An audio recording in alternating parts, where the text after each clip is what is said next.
এ ফেরেশতারা শুন, নাফরমানরে পানি দিব না। দুনিয়ায় পানি পান করাইলাম, আমি আল্লাহর নাফরমানি করছে, আমার জমিনে হাইটা আমার নিয়ামত খাইয়া তাকব্বুরি দেখাইয়া চলছে, বুক ফুলাইয়া হাঁটছে, আমার গোলামি করে নাই, শয়তানের ওয়াসওয়াসায় চলছে। আজকে আমার কাছে পানি চায়, ইল্লা হামিমান ওয়া গাসসাকা। আল্লাহ বলেন পানি দে,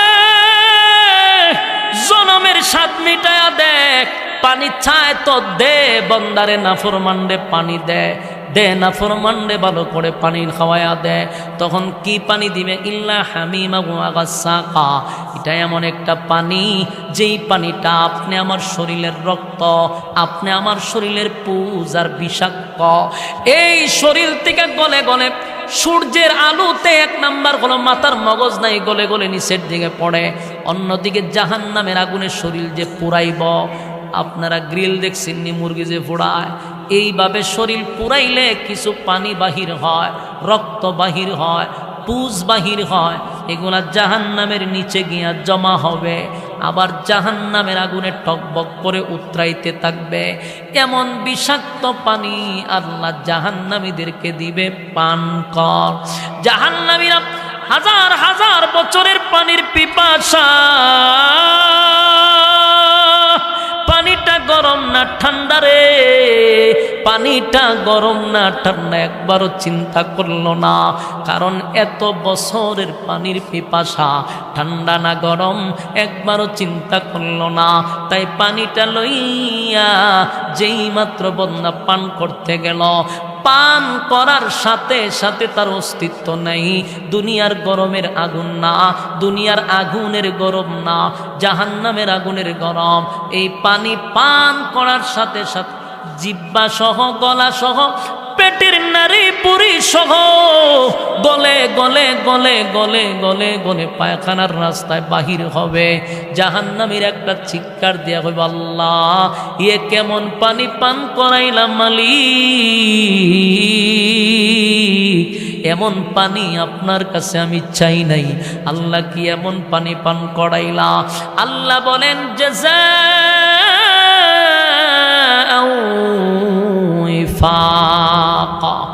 আল্লাহ বলেন, এই নাফরমান, এখন বুঝ মজা কেমন লাগে, এখন বুঝ মজা কেমন লাগে রে। আমার দেওয়া নিয়ামত খাইয়া আমার নাফরমানি করলি, আমার দেওয়া নিয়ামত খাইয়া আমার নাফরমানি করলি।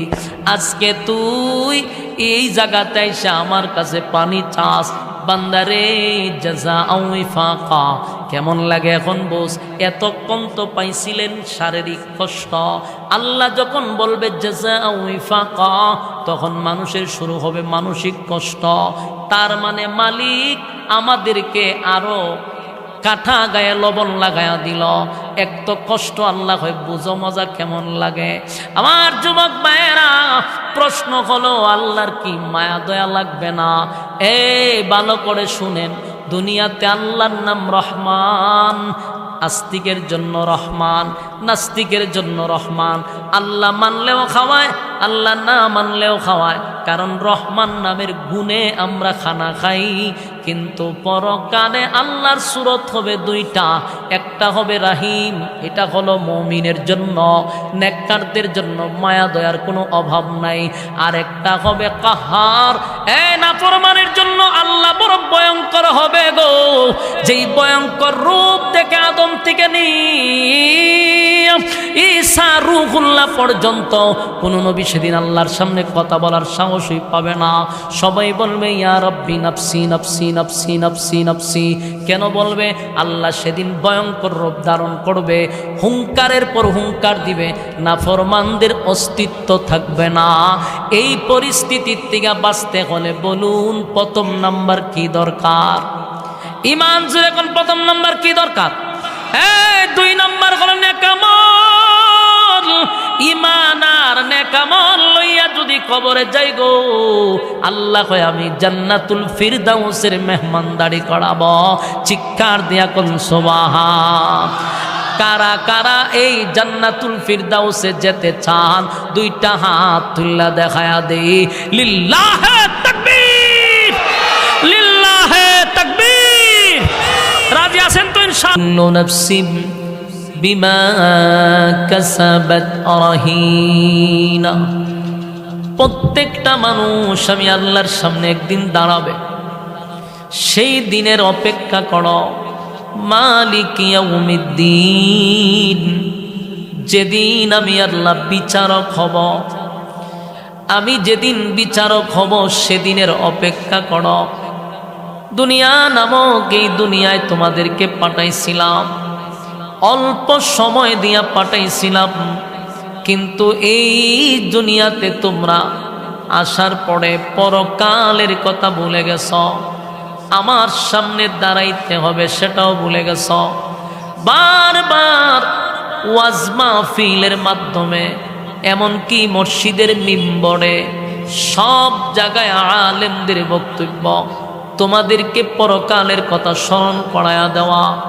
আজকের এই মাহফিল, এই আয়োজন, এত কষ্ট করে রাত দিন অক্লান্ত পরিশ্রম করে প্রবাসী ভাইদের এত মেহনতে, যুবকদের মেহনতে, এলাকাবাসীর মেহনতে, মুরব্বীদের পরামর্শে আয়োজন করা হলো।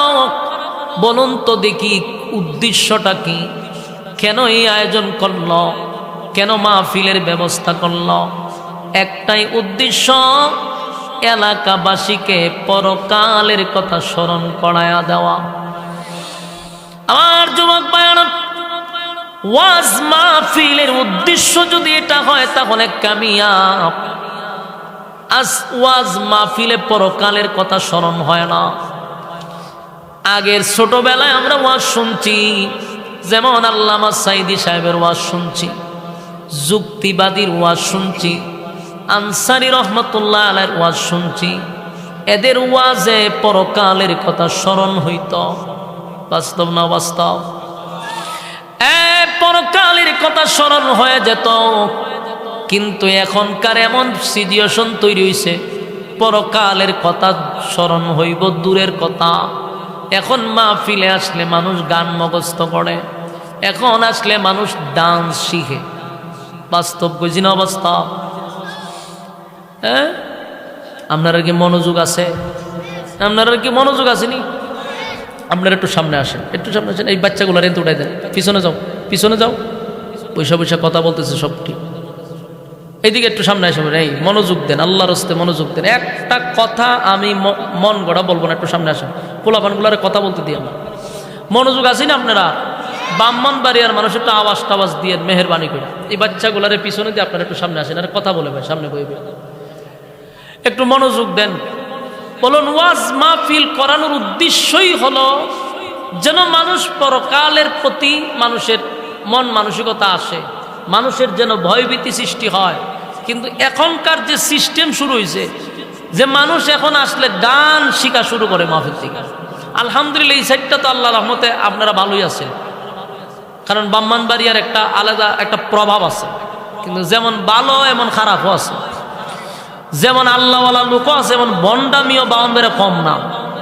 বাস্তব না বাস্তব? শীর্ষস্থানীয় ভণ্ডদের বাড়ি বাউন্ডারা, কথা ঠিক নেই?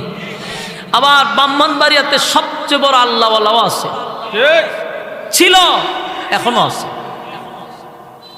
এই জন্য যেখানে মুসা সেখানে ফেরাও, কথা বুঝতেছেন? যেখানে খারাপটা থাকে এখানে বালাটা থাকে, ভালোটা খারাপের সাথে মোকাবেলা করে। এই জন্য ওয়াজ মাহফিল মূলত আলোচনায় আমি মনে করি যেগুলোই করা মানুষ যেন পরকালের প্রতি ধাবিত হয়। এই জন্য আল্লাহ পিছনের কথা আমাদেরকে স্মরণ করাইয়া দিতেছে। আপনারা যদি মনোযোগ দেন, কিতাও আবার গোতাগুতি শুরু করছো না? মোবাইলগুলো সরান। আল্লাহ রাব্বুল আলামিন আমাদেরকে পরকালের কথাগুলি স্মরণ করাইয়া দিচ্ছে, স্মরণ করায় আমাদেরকে বুঝাইতে চাচ্ছে যে এটা চিরস্থায়ী না, এটা ক্ষণস্থায়ী। তোমাদের সামনে চিরস্থায়ী একটা জীবন আছে, যেটা তোমাদের ভুলা উচিত না। ভুলে যাওয়াটাও উচিত না।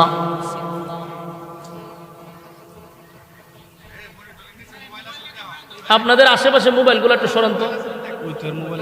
আর তোমারে কইছি নি এটা মাঝে মুরসাইতে ফুলা কইছি মুরসাইতে রে মাঝে মুরসাইতেছো কেন তুমি?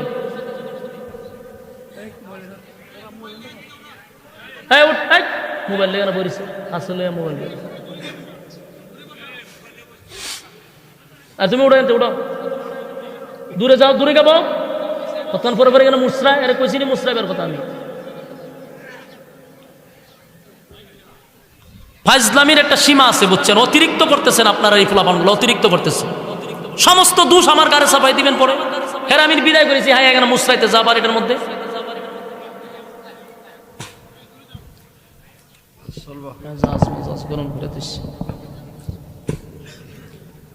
কথাগুলি একটু মনোযোগ দিয়ে শুনেন ভাই। আমার তো এখানে কোনো কথা বলার আউটলুকে কথা বলার দরকার ছিল না। কেন এই ডিস্টার্বটা করতেছেন? কেন ডিস্টার্বটা করতেছেন?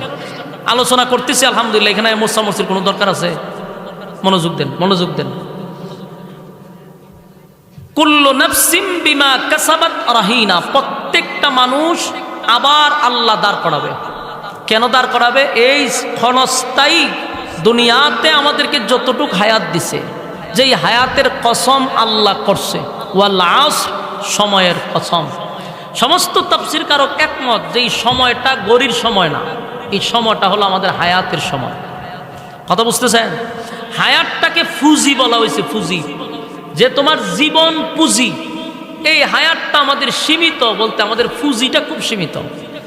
কিন্তু যে ফুজি আমরা দিয়ে আল্লাহ দুনিয়াতে পাঠাইছে অল্প পুঁজি, কিন্তু মুনাফা হতে হবে অসীম। মুনাফা বুঝেননি? নেক আমল, লাভ। ওই যে ভালো কথা বলছেন, লাভটারে মুনাফা বলে। তাহলে আমরা পুঁজি পাইছি হায়াত, আর আমরার মুনাফা হইল নেক আমল। এদিকে তাকান রে, এদিকে, এদিকে বক্তা আইছে না, এদিকে তাকান। মনোযোগ কি পরিমাণ দিতেছেন আমি বুঝতেছি, মনোযোগ এদিকে দেন। হায়াতটাকে বলা হয়েছে পুঁজি, আর নেক আমলটাকে বলা হয়েছে মুনাফা। তোমার যদি অল্প পুঁজিতে মুনাফা বেশি হয়, অল্প পুঁজিতে যদি মুনাফা বেশি হয়, তাহলে তুমি সাকসেস। ব্যবসায়ীর ক্ষেত্রে দেখবেন পুঁজি অল্প কিন্তু তার লাভ অসীম, তাহলে ব্যবসায়ী সফল।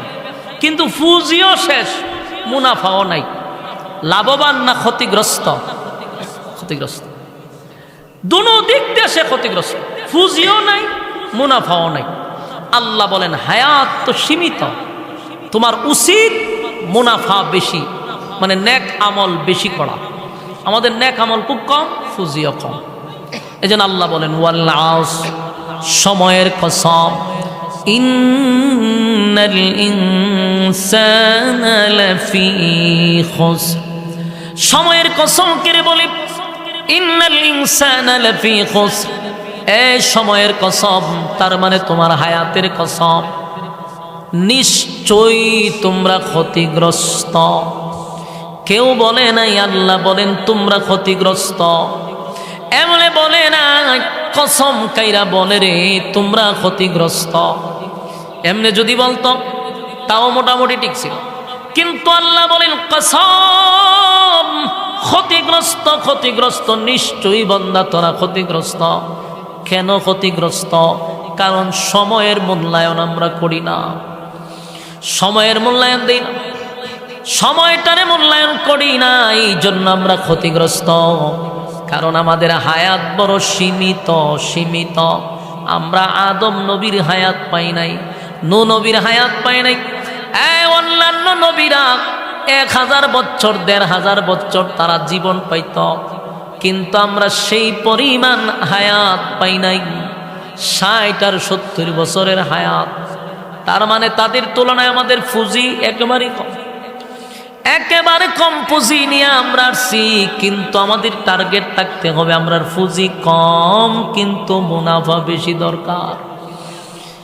এই জন্য অন্যান্য নবীদের জামানাত থেকে আমাদের নবীর উম্মতের জন্য ফজিলত ডাবল ডাবল করা হয়েছে। যদি কেউ একবার দুরূদ শরীফ পড়ে, আল্লাহর নবী বলেন 10টা গুনাহ মাফ হয়ে যায়। কেউ যদি একবার দুরূদ শরীফ পড়ে, তার আমল নামায় 10টা নেকি আল্লাহ ঢুকায়া দেয়। কেউ যদি একবার দরুদ পড়ে তার উপরে 10টা রহমত বর্ষিত হয়। কারণ আমরা ফুজি কম, আমলের বেশি সুযোগ আছে।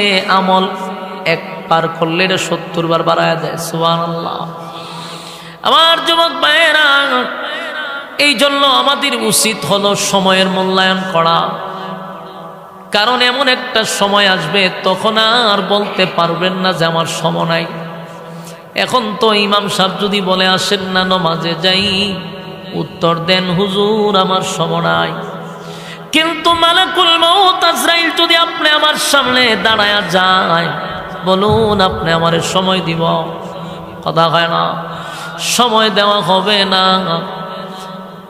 এমনকি একটা সেকেন্ড আগেও আপনার রুহু নেওয়া হবে না, 1 সেকেন্ড পরেও আপনার রুহু নেওয়া হবে না।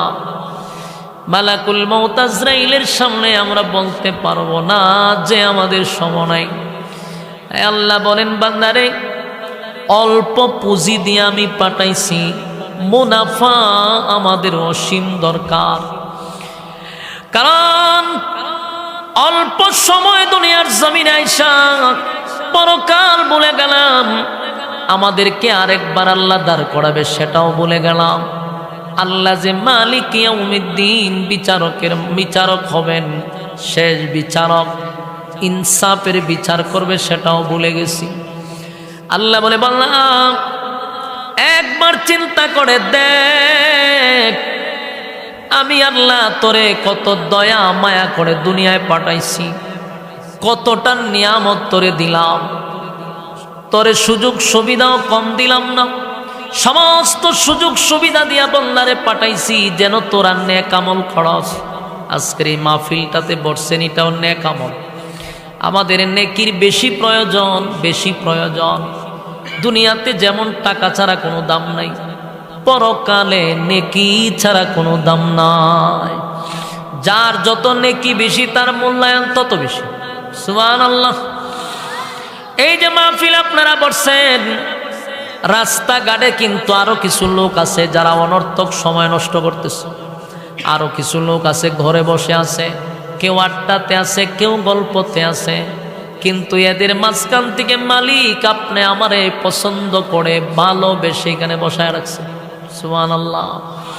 এটার লক্ষণ কিন্তু ভালো, এটা লক্ষণ ভালো। কারণ আল্লাহর নবী বলেন, আল্লাহ যারে ভালোবাসে, আল্লাহ যার কল্যাণ চায়, তারে দিয়ে আল্লাহ দ্বীনের কাজ করায়। আপনার এলাকাতে সুবহানাল্লাহ আছে? কথাটার গুরুত্ব বুঝেন নাই? আল্লাহ যার কল্যাণ চায় তারে দিয়ে আল্লাহ দ্বীনের কাজ করায়। এটা সাধারণ কথা না। আল্লাহ যদি আপনার কল্যাণ না চাইতো তাহলে প্যান্ডেলের ভিতরে আপনাকে বসায় রাখতো না। প্যান্ডেলের ভিতরে অনেকে বসছে আবার উঠছেও, এরপর আপনারা বসায় রাখছে। তার মানে আল্লাহ আপনার কল্যাণ চায়, তাই নেক কাজে আপনারে বসায় রাখছে। বান্দার যখন ভালো চায়, মালিক তারে দিয়া নেক কাজ করায়। সুবহানাল্লাহ। এই জন্য সবার কপালে কিন্তু ভালো কাজ করা কিন্তু জুটে না। বাস্তব না বাস্তব? দেখবেন দুইজন ব্যবসায়ী কাছাকাছি ব্যবসা করে, এক ব্যবসায়ী আজান দিলে দোকান বন্ধ করে গিয়ে নামাজে চলে যায়, আর এক ব্যবসায়ীটা 24 ঘন্টা খোলা রাখে। বাস্তব না বাস্তব? তার মানে সবাই চাইলেই ভালো কাজ করতে পারে না। আল্লাহ যারে ভালোবাসে ওই বান্দাকে আল্লাহ দ্বীনের কাজ করার, ভালো কাজ করার সুযোগ করে দেয়, যেমন আপনারে কইরা দিছে। কিন্তু এখন এই নিয়ামত ধইরা রাখার দরকার আছে না নাই? মাঝে মধ্যে শয়তানে কয়েকটার ওয়াসওয়াসা দেয়, উঠতে আবার যায়, আবার আবার বুঝতে হবে শয়তান ওয়াসওয়াসা দেয়। বৈশা টাকাটাই হলো আপনি সাকসেস, উইটা যাওয়াটা শয়তান সাকসেস। যেন একটু দিলের কান লাগায় শুনি, কুল্লু নাফসিম বিমা কাসাবাত রাহিনা। প্রত্যেকটা মানুষ আমি আল্লাহর সামনে দাঁড়াবে এবং পাই পাই করে হিসাব দিতে হবে। আমি যে তোমাকে হায়াত দিলাম, এই হায়াতটা কোন কাজে ব্যয় করছ, কোন দিকে সময় নষ্ট করছ, সবগুলার হিসাব দিতে হবে। মানুষের 3টা কাল আছে রে, একটা হলো শিশুকাল, একটা হলো যৌবনকাল, একটা হলো বৃদ্ধকাল। আল্লাহ বলেন 2 2টা কাল আমি মাইনাস করে দিব, কিন্তু একটা কালের হিসাব আমারে তোমরা দিতেই হবে। বলুন মাইনাস করবে কয় কাল, হিসাব নিব কয় কালে? আল্লাহ বলেন 2টা কাল আমি মাইনাস করে দিব, একটা কালের হিসাব নিব। ওই কালটার নাম হলো যৌবন কাল। কি কাল? যৌবন কালের হিসাব নিব আল্লাহ। আমার যুবক ভাইয়েরা, কোন রাস্তায় সময় ব্যয় করলাম এগুলার হিসাব কিন্তু আল্লাহ নিবে। তাই আল্লাহ বলেন বান্দারে যৌবন কাল দিলাম আমি আল্লাহ, যৌবন পাইয়া মন গড়া জিন্দিগি চালাইলি, যেমনে মনে চাই এমনি চললি। ঘন্টার পর ঘন্টা বন্দা বন্ধুদের নিয়ে আড্ডা মারে, ঘন্টার পর ঘন্টা বন্ধু খেলাধুলায় ব্যস্ত থাকে, ঘন্টার পর ঘন্টা এক গুনাহের কাজে লিপ্ত থাকে। 24টা ঘন্টার ভিতরে বন্দা একটা ঘন্টাও পায় না যে আল্লাহরে দিবে। বাস্তব না বাস্তব? 24 ঘন্টা তো সময়, এর মধ্যে একটা ঘন্টাও বাইর করতে পারে না যেটা আমি আল্লাহর জন্য বরাদ্দ রাখছি। তার সময় শেষ হয় না। আল্লাহ কয় শুন, আমার দেওয়ার সময়, আমার দেওয়ার সময়, আমার দেওয়ার সময় আমি দিছি তোরে, সময় আমারে দিবি, দিলি না। তুই কি বন্দা মনে করছো আমি সাইরা দিব? মালাকুল মউত আজরাইল বলে আমি মানুষের সঙ্গে দৈনিক কয়েকবার দেখা সাক্ষাৎ করি, তার ছবি এবং তার ঠিকানা নিয়ে তার সামনে হাজির হই। শুধু সময়ের মিল নাই তাই তারে ধরি না, কিন্তু বান্দারে প্রতিদিন তোমারে কবরে ডাকে, প্রতিদিন আজরাইল সাক্ষাৎ করে। কেন সাক্ষাৎ করে? মানুষের হায়াত, মানুষের সময় সবগুলা লিপিবদ্ধ আছে, সব ডিটেলস মালাকুল মউতের কাছে আছে। সময়ের সঙ্গে শুধু মিল নেই। একদিন আপনি আমার এই চলন্ত গাড়ি একদিন যে কোনো এক স্টেশনে থেমে যাবে, সেদিন আর অজুহাত চলবে না যে আমার সময় নাই। আল্লাহ কয় আমি সময় দিয়েই পাঠাইছিলাম। খেলাতে সময় দিলি, চাকরিতে সময় দিলি, আড্ডাতে সময় দিলি, বন্ধু বান্ধবরে সময় দিলি, সময় দিলি না শুধু আমি আল্লাহরে। আমার যুবক ভাইরা, এটাই আমাদের শেষ স্টেশনে যাওয়ার আগে নিজেরে শুধরানোর দরকার আছে না নাই? স্টেশনে যাওয়ার আগে নিজেরে পরিবর্তন করা দরকার। আল্লাহর প্রতি যদি বন্দার ভালোবাসার মহব্বত থাকে, ওই বন্দা কোনোদিন মরণকে ভয় পায় না। কেন পায় না? তার মনের মধ্যে যে আমি আল্লাহর সঙ্গে সাক্ষাৎ করব, আল্লাহর দিদারের জন্য পাগল থাকে। যারা গুনাহ করে বেশি, যারা নাফরমানি করে বেশি, তারা মরতে চায় না। কথা বুঝেন? যারা দেখবেন গুনাহগার বেশি, অতিরিক্ত আমরা গুনাহ করি, যেন আমরা মরতে চাই না, আমরা বাঁচতে চাই, কারণ আমরা জানি মরলে সাইজ করে নেবে। এই জন্য মানুষ মরতে চায় না। রে সাহাবীরা কেন মরতে চাইতো? তারা শাহাদাত বরণ করতে চাইতো, তারা যুদ্ধের ময়দানে যাইতো। এমনকি ছোট ছোট বাচ্চারাও বলতো মারব। এই জন্য সাহাবায়ে কেরামরা জীবন দিতে প্রস্তুত ছিল। রে জীবন দিতে প্রস্তুত ছিল, কারণ তারা গুনাহ করত কম, আল্লাহর দিদারের অপেক্ষা করত। আজকে মানুষ মরতে চায় না, তার কারণ হলো নাফরমানি। মরতে চায় না। মুসলমান যেদিন মরণকে ভয় পাওয়া শুরু করছে, সেদিন মুসলমানের উপরে রাজত্ব করে বেঈমানরা। আর যেই সময় মুসলমানরা মরণকে ভয় পাইত না, সমস্ত বেঈমানরা মুসলমানের তর্জন গর্জনে কাঁপতে থাকত। মুসলমান মরণ ভয় পায়। খালিদ বিন ওয়ালিদ একজন সাহাবী, আবু উবাইদা ইবনুল জাররাহ রাদিয়াল্লাহু তাআলা আনহু, ওনার আন্ডারে চলে গেছেন যুদ্ধের ময়দানে।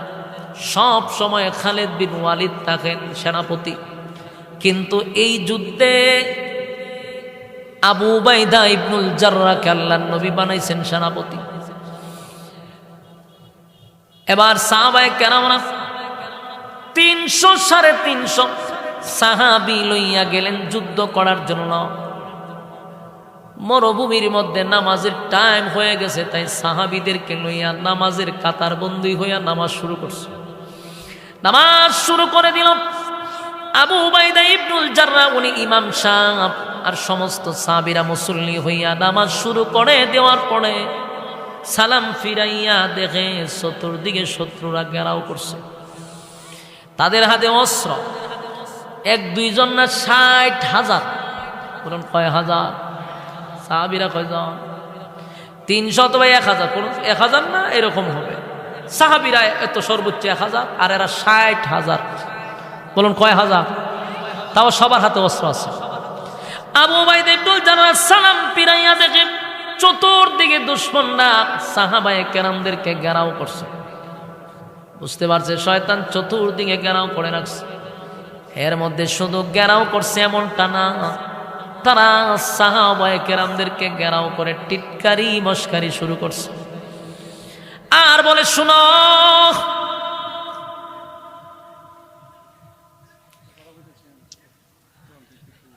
আল্লাহর নবীর সাহাবী আবু উবাইদা ইবনুল জাররাহ তাকায়া দেখে, ভাই এখান থেকে একটু দূরে গিয়ে চিল্লাইতে পারে না, দরবারটা কি গানে করতে হইব। আবু উবাইদা ইবনুল জাররাহ সালাম পিরাইয়া তাকায়া দেখে সোলজার বাহিনী প্রায় 60,000 সাহাবীদেরকে ঘেরাও করে রাখছে। শুধু ঘেরাও করছে এমনটা নয় গো, টিটকারি মস্কারি শুরু করছে। আর বলতেছে, তোমরা নাকি আমাদের সঙ্গে যুদ্ধ করবা, তোমরা এই কয়েকজন যদি আসো আমাদের সঙ্গে যুদ্ধ করতে, তোমাদের কি অস্তিত্ব থাকবে? তোমরা কি আমাদের সঙ্গে যুদ্ধ করার জন্য আসছো? টিটকারি মস্কারি যখন শুরু করে দিল, আবু উবাইদা ইবনুল জাররাহ সালাম পিরাইয়া দেখলো তারা 60,000 আর টিটকারি মস্কারি শুরু করছে। উনি সালাম পিরাইয়া ওনার সাথীদের মধ্যে ডাক দিয়া বলল, তোমরা কে পারবা একজন ওইটাই 60,000 একটা দৌড়ানি দিতা? সুবহানাল্লাহ। আছেন আপনারা? আপনার মনোযোগ গেছে গাই কেন? দরবার তো একটা ফাঁকাইছে কেন? মাহফিলটারে ধ্বংস করার লেগে। এইদিকে তাকান, পিছে তো চাইয়েন না, শয়তান সব দ্বারও সোয়ার হয়েছে। আপনার এদিকে তাকান, এদিকে তাকান, মনোযোগ দেন, খুব বুঝার চেষ্টা করেন যে মরণ ডে সাহাবীরা ভয় পাইতই না, এই জন্য ইসলামের বিজয় তাদের হাতে আসছে। সুবহানাল্লাহ। চিন্তা করে 60,000 কার রয়েছে অস্ত্র লইয়া, আর আবু উবাইদা ইবনুল জাররাহ কয় কে পারবা এই 60,000 দৌড়াইতা? একজনের টাকা আমি পারবো, ভাব। আর একজনের টাকা হুজুর আমি, বাবা তুইও পারতি। 3-4 জন উঠছে, কিন্তু আবু উবাইদা ইবনুল জাররাহ অনুমতি দেন। এর মধ্যে একজনের টাকা রয়েছে লাস্টে। এখন আবু উবাইদা ইবনুল জাররাহ কয়, আমি মনে মনে আপনারই তো আসলাম, আপনি কোন সময় দাঁড়াইবেন? ওনার নাম হলেন খালেদ বিন ওয়ালিদ। চিন্তা করেন, উনি দাঁড়াইছে। আবু উবাইদা ইবনুল জাররাহ কয়, রে খালেদ, আমি আপনার অপেক্ষা করছিলাম যে আপনি কেন দাঁড়ান না? এখন আপনি আমারে বলেন, আপনি কি 60,000 দৌড়াইবেন? বলে অবশ্যই। তখন বলে, ঠিক আছে আপনি দৌড়াইবেন, না আমারে বুঝান, আপনি 60,000-এর সাথে আপনি মোকাবেলা যে করতে যান, এটা কিভাবে সম্ভব? আমারে বুঝাইতেই। আপনি দৌড় দিবেন, 60,000-এর ভিতরে ঢুকলে ওনার অস্তিত্ব থাকবো, কিন্তু উনি কয় আমি দৌড়াবো। তো জিজ্ঞাসা, আপনি কিসের ভিত্তিতে, কিসের তো পাওয়ার আপনার আমারে বলেন? খালেদ বিন ওয়ালিদ কি উত্তর দিছে জানেন? কয়, আল্লাহর রাসূল বলছে যারা মুমিন, যারা ইমানদার, তারা জিন্দা। আপনারা একটু সুবহানাল্লাহ জুড়ে বলে আমার ভালো লাগতো। যারা ইমানদার, যারা মুমিন, তারা কি? জিন্দা। আর যারা বেঈমান তারা মুর্দা। বলুন, যারা বেঈমান তারা মুর্দা। এটা আমার আল্লাহর রাসূল বলছে। তো খালেদ বিন ওয়ালিদ বলেন, আমার প্রশ্ন হলো, নবী বলছে আমি ইমানদার, আমি জিন্দা, আর এরা বেঈমান মুর্দা। তো মুর্দা যদি 60 লক্ষ হয়, আমি তো একা জিন্দা, অসুবিধা কি? সুবহানাল্লাহ। ওনার পাওয়ার কোন দিকে দেখছেন? এই কথা বইলা উনি তরবারিটা লইয়া একটা দৌড় মারছে 60,000-এর ভিতরে। 60,000 সোলজার অস্ত্র সহ খালেদ বিন ওয়ালিদ 60,000-এর ভিতরে দৌড় মারছে। দৌড় মারতেই এই 60,000-এর এই দৌড় দীক্ষা এরার মধ্যে টুসা টুসি লাডা লাডি শুরু হয়ে গেছে। এরাও বয়ে উঠতে দৌড় মারছে। হঠাৎ করে একটা অতর্কিত ভাবে দৌড় দিলে মানুষ ভয় পায়, বয়েই অনেকগুলা জায়গা ফিরে গেছে। এই 60,000-এর ভিতরে ঢুকে উনি ওই মাথাত গিয়ে বেরিয়ে গেছে। এর ভিতরে কয়েকশো জাকাত শেষ একজন ব্যক্তির মাধ্যমে, আর বাকি ওনার দৌড় দীক্ষা এরাও দৌড় শুরু করছে। কিন্তু সাহাবায়ে কেরামদের মরণের ভয় থাকলে দৌড় দিতে পারত, কথা কই না দি, দৌড় দিল না, এখন মরণের ভয় থাকতে। সাহাবায়ে কেরাম তো মরতে চায়, সুবহানাল্লাহ। আর এরা জানে মরলে মালিকের সাথে সাক্ষাৎ হয়ে যাবে। আর আমরা চিন্তা করি মরলে ভর আগে ফিডাইতে ফিডাইতে অস্তিত্ব থাকবে না, এই জন্য আমরা মরণে ভয় পাই। আমরাও যদি এরকম আল্লাহর সাথে সুসম্পর্ক করতে পারতাম, আল্লাহর সাথে আমাদের ঘনিষ্ঠতা থাকতো, তাহলে আমরা হয়তাম আল্লাহ আপনার দিদার দেখতে চাই, দুনিয়া থাকতে চাই না। কিন্তু আমরা দুনিয়া থাকতে চাই কেন? ভয় ভিতরে যে আমরা সাইজ করবো, আখাম কুখাম, দিনের কাম রাত্রের কাম করে পিএইচডি করে তো রাখছি আমরা, এই জন্য আমরা ভয় পাই। সাহাবায়ে কেরামরা তারা যুদ্ধে যাওয়ার জন্য, জীবন দেওয়ার জন্য প্রস্তুত ছিল। এমনকি সাহাবায়ে কেরাম বলতো, একবার নয়, আমার মালিক যদি 100 বার আমার জীবিত করত, 100 বার আল্লাহর রাস্তায় আমি শহীদ হয়ে যেতাম। মরণ চায়, মরতে চায়, আর আমরা মরণে ডরাই, ঠিক নেই? আল্লাহ রাব্বুল আলামিন বলেন, বান্দারে মরতে তোমাকে হবে, মরণ থেকে পালানোর কোনো সুযোগ নাই। তবে মরতে যদি হয় আমরা বাঘের মতো মরব, বাঘের মতো বাঁচব। যেমন সাহসিকতা বাঘ দেখায়, ঠিক মুমিনের সাহস আর বিশ্বাস ইয়াকিন থাকতে হবে বাঘের তাফার মতো, ঠিক কিনা? শিয়ালের মতো বাচ্চা কি? এই জন্য আমাদের ঈমান আকীদা যদি শক্ত থাকে, তাহলে আমরা আল্লাহর দিদারে অপেক্ষা করতাম। সুবহানাল্লাহ। আমরা মরব, এতে কোনো সন্দেহ নাই। মরতে হবে, মরতে হবে, এতে কোনো সন্দেহ নাই। এখানে যতগুলা মানুষ বসছেন, কেউ যদি ইসলাম বিশ্বাসও না করে, তারপরে একটা জিনিস বিশ্বাস করে যে মরতেইব, মরতে হবে, এই কথাটা মানুষ বিশ্বাস করে কেন জানো? আমার চোখের সামনে দাদা মরে গেছে, আমার চোখের সামনে বাবা মরে গেছে, আমার চোখের সামনে মা মরে গেল, আমার চোখের সামনে কালো চুলগুলো আমার সাদা হয়ে গেল, চোখের জ্যোতি কমে গেল, চামড়া ঢিল হয়ে গেল, শরীরটাও দুর্বল হয়ে গেল। একের পর এক সিগনাল, এর দ্বারা বোঝা যায় পৃথিবীতে আমি থাকবো না, চলে যেতে হবে, চলে যেতে হবে।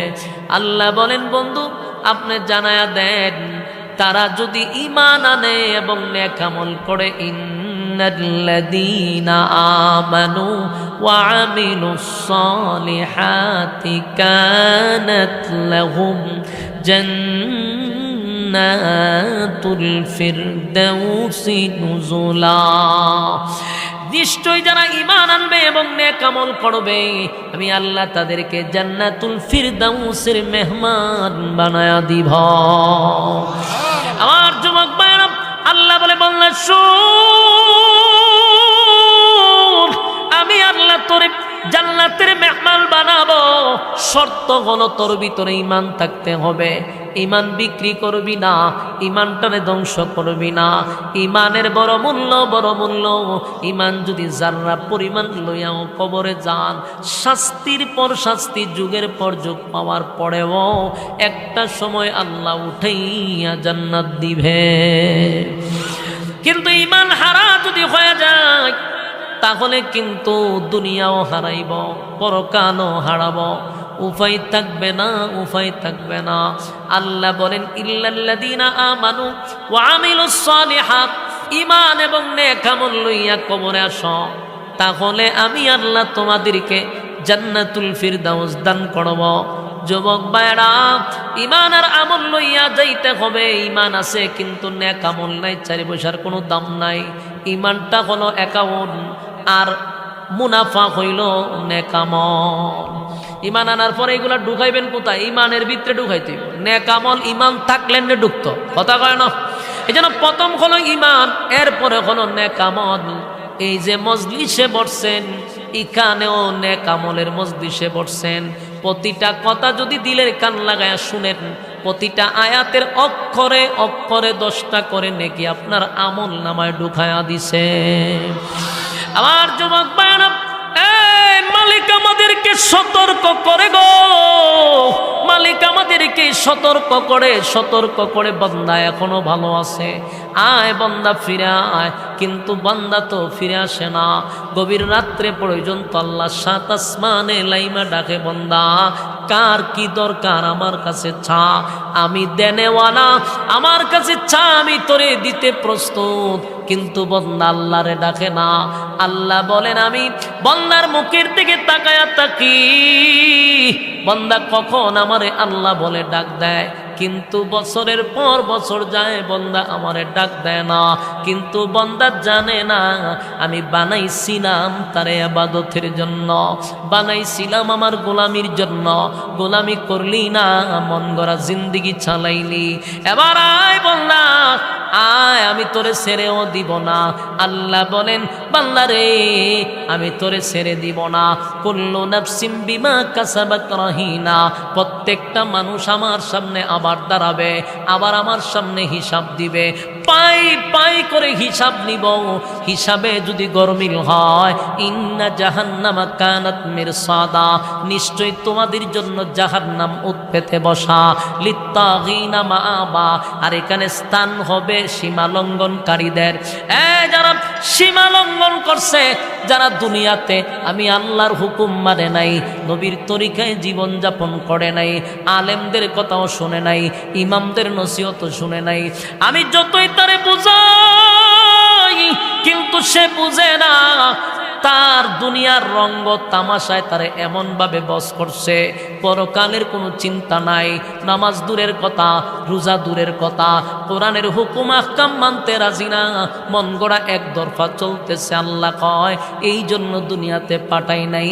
ওয়ামা খালাকতুল জিন্না ওয়াল ইনসা ইল্লা লিয়াবুদুন, পাঠাই ইসলাম গোলামির জন্য, ইবাদতের জন্য। ইবাদত যদি না করো আমি আল্লাহ ছেড়ে দিব না, আমি আল্লাহ ছেড়ে দিব না, ছেড়ে দিব না। বান্দারে আমি আল্লাহ তোরে মহব্বত কইরা ভালোবাসা বানাইছিলাম জাহান্নামের আগুনে পুরানোর জন্য না, আমি তোরে মহব্বত কইরা বানাইছি, সৃষ্টির শ্রেষ্ঠ উপাধি দিয়া বানাইছি, নিজের কুদরতি হাত দিয়া তোরে বানাইছি, সময় লাগাইয়া তোরে বানাইছি। তুই আমার গোলামি করবি, সমস্ত সৃষ্টি জগৎকে বইলা দিছি আমার বন্দার গোলামি করার জন্য। বন্দা গোলামি করবে আমি আল্লাহ। আমার যুবক ভাইরা, এরপরও বন্দা বুঝলি না,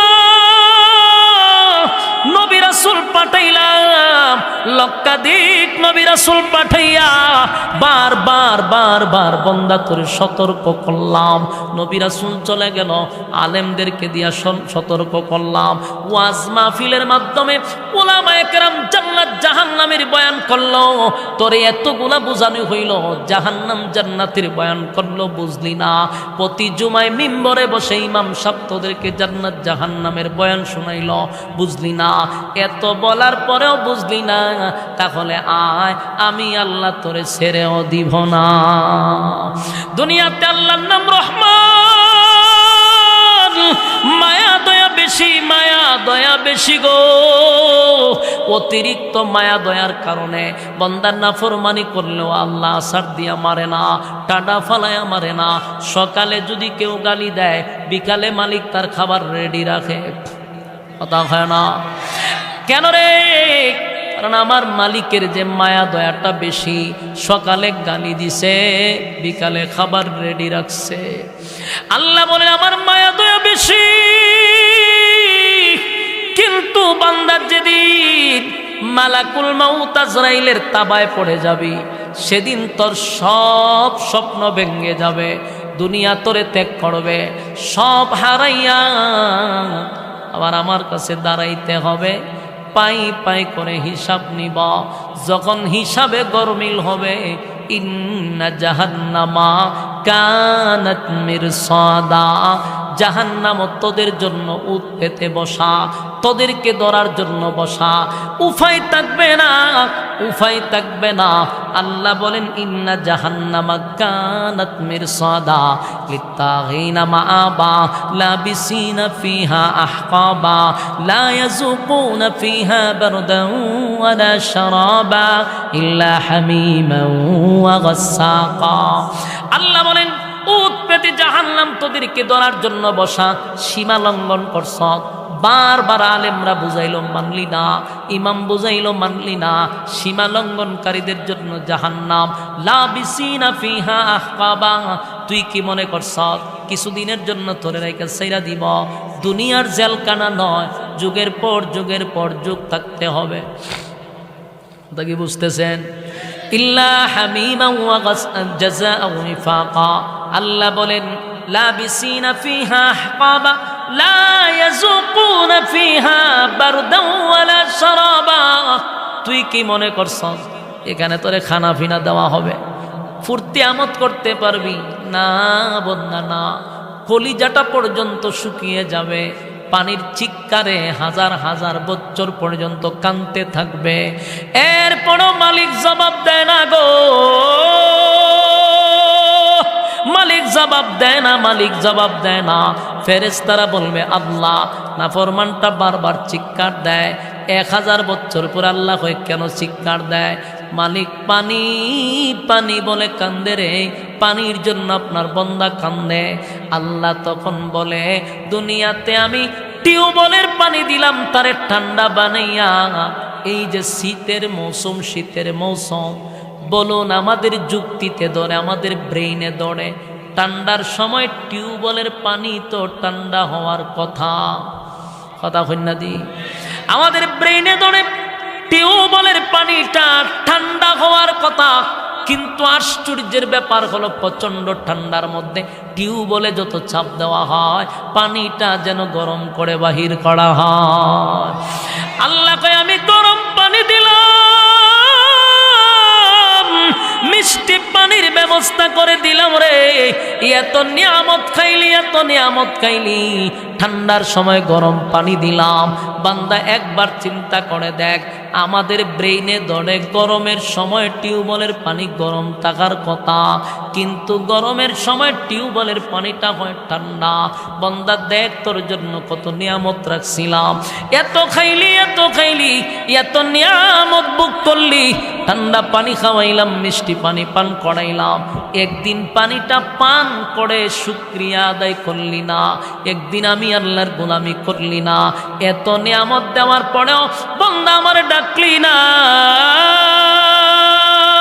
শেষ রাত্রে আমি আইসা বন্দাদেরকে ডাকি, আয় বন্দা আয়, ঘুমাইস না, তোর কি লাগবে আমার কাছে জানা, দুনিয়ার মানুষের কাছে খুঁজবি না, কারো কাছে বলবি না, আমি আল্লাহ তোর কাছে আসছি, বল বন্দা কি চাস। কিন্তু বন্দায় জবাব দিব কেমনে?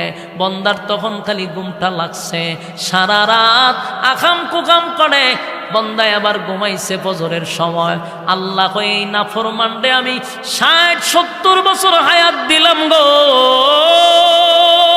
এত সময় তারে হায়াত দেওয়ার পরেও আমার দেওয়া নিয়ামত খাইল, আমার দেওয়া নিয়ামত ভোগ করল। বন্দারে বারবার সতর্ক করলাম, দুনিয়ার জমিনে তারে বারবার আলেম পাঠায় সতর্ক করলাম, কিন্তু আমি আল্লাহর গোলামি করল না। এটাও জানায় দিলাম ক্বালু লাম নাকু মিনাল মুসাল্লিন, নামাজের বিষয়টাও নবীর দ্বারায় জানায়া দিলাম। এরপর আমি বললাম, আল্লাহ বলেন আমি এটাও জানায়া দিছি কুল্লু নাফসিন যায়িকাতুল মাউত, প্রত্যেকটা মানুষ দে মরণশীল, প্রত্যেকটা মানুষ দে মৃত্যুর স্বাদ গ্রহণ করবে, সেটাও জানায়া দিছি। তার চোখের সামনের থেকে তার দাদারে নিছি, তার চোখের সামনে থেকে তার বাবারে নিছি, তার আত্মীয় স্বজন নিয়ে গেছি, তার কালো চুল সাদা করে দিছি, তার দাঁতগুলি শক্ত ছিল লড়াচড়া শুরু করাইয়া দিছি, চোখের জ্যোতি কমায়া দিছি, চামড়াগুলি ঢিল করে দিছি। এতগুলা সিমটম পাওয়ার পরেও বন্দা সুজা হইল না, তেরামি করলো। আজকা বুঝি জাহান্নামে আইসা চিৎকার দেয় বন্দা পানি খাওয়ার জন্য। ফেরেশতারা শুন, নাফরমানরে পানি দিব না, দুনিয়ায় পানি পান করাইলাম, আমি আল্লাহর নাফরমানি করছে আমার জমিনে হাইটা, আমার নিয়ামত খাইয়া তাকব্বুরি দেখায়া চলছে, বুক ফুলায়া হাঁটছে, আমার গোলামি করে নাই, শয়তানের ওয়াসওয়াসায় চলছে। আজকে আমার কাছে পানি চায়, ইল্লা হামিমান ওয়া গাসসাকা। আল্লাহ বলেন পানি দে, জনমের স্বাদ মিটায়া দেখ, পানি চায় তো দে, বন্দারে নাফরমানরে পানি দে, দে নাফরমানরে ভালো করে পানি খাওয়ায়া দে। তখন কি পানি দিবে? ইল্লা হামিমা ওয়া গাসসাকা। এটা এমন একটা পানি যেই পানিটা আপনি আমার শরীরের রক্ত, আপনি আমার শরীরের পুজ আর বিষাক্ত, এই শরীর থেকে গলে গলে সূর্যের আলোতে এক নাম্বার হলো মাথার মগজ নাই, গলে গলে নিচের দিকে পড়ে। অন্যদিকে জাহান্নামের আগুনের শরীর যে পুরাইব, আপনারা গ্রিল দেখছেন নি, মুরগি যে পোড়ায়, এইভাবে শরীর পুরাইলে কিছু পানি বাহির হয়, রক্ত বাহির হয়, পুজ বাহির হয়, এগুলা জাহান্নামের নিচে গিয়া জমা হবে, আবার জাহান্নামের আগুনে টকবক করে উতরাইতে থাকবে। এমন বিষাক্ত পানি আল্লাহ জাহান্নামীদেরকে দিবে, পান কর। জাহান্নামীরা হাজার হাজার বছরের পানির পিপাসা, পানিটা গরম না ঠান্ডা রে, পানিটা গরম না ঠান্ডা একবারও চিন্তা করলো না, কারণ এত বছরের পানির পিপাসা, ঠান্ডা না গরম একবারও চিন্তা করলো না। তাই পানিটা লইয়া যেই মাত্র বন্দা পান করতে গেল, পান করার সাথে সাথে তার অস্তিত্ব নেই। দুনিয়ার গরমের আগুন না, দুনিয়ার আগুনের গরম না, জাহান্নামের আগুনের গরম। এই পানি পান করার সাথে সাথে জিহ্বা সহ, গলা সহ, পেটের নারী পুরি সহ গলে গলে গলে গলে গলে গলে পায়খানার রাস্তায় বাহির হবে। জাহান্নামীর একটা চিৎকার দেয়া হইব, আল্লাহ এ কেমন পানি পান করাইলাম মালিক, এমন পানি আপনার কাছে আমি চাই নাই, আল্লাহ কি এমন পানি পান করাইলা? আল্লাহ বলেন জাযা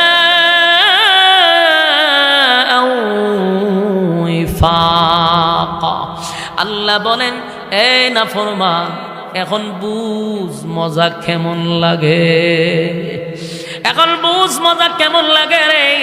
আমার দেওয়া নিয়ামত খাইয়া আমার নাফরমানি করলি, আমার দেওয়া নিয়ামত খাইয়া আমার নাফরমানি করলি। আজকে তুই এই জায়গাতে এসে আমার কাছে পানি চাস, বান্দারে জাযাআও ওয়াফাকা, কেমন লাগে এখন বোঝ। এতক্ষণ তো পাইছিলেন শারীরিক কষ্ট, আল্লাহ যখন বলবে জাযাআও ওয়াফাকা, তখন মানুষের শুরু হবে মানসিক কষ্ট। তার মানে মালিক আমাদেরকে আরো কাঠা গায়ে লবণ লাগায়া দিল। এক তো কষ্ট, আল্লাহ হয় বুঝো মজা কেমন লাগে। আমার যুবক ভাইয়েরা, প্রশ্ন হলো আল্লাহর কি মায়া দয়া লাগবে না? এই ভালো করে শুনেন, দুনিয়াতে আল্লাহর নাম রহমান, আস্তিকের জন্য রহমান, নাস্তিকের জন্য রহমান। আল্লাহ মানলেও খাওয়ায়, আল্লাহ না মানলেও খাওয়ায়, কারণ রহমান নামের গুণে আমরা খানা খাই। কিন্তু পরকালে আল্লাহর সুরত হবে দুইটা, একটা হবে রাহিম, এটা হলো মুমিনের জন্য, নেককারদের জন্য মায়া দয়ার কোনো অভাব নাই। আর একটা হবে কাহার, নাফরমানের জন্য আল্লাহ বড় ভয়ঙ্কর হবে গো। যেই ভয়ঙ্কর রূপ দেখে আদম থেকে নিয়ে ঈসা রূহুল্লাহ পর্যন্ত কোন নবী সেদিন আল্লাহর সামনে কথা বলার সাহসই পাবে না। সবাই বলবে ইয়া রব্বি নাফসি নাফসি নাফসি নাফসি নাফসি। কেন বলবে? আল্লাহ সেদিন ভয়ঙ্কর রূপ ধারণ করবে, হুঙ্কারের পর হুঙ্কার দিবে, নাফরমানদের অস্তিত্ব থাকবে না।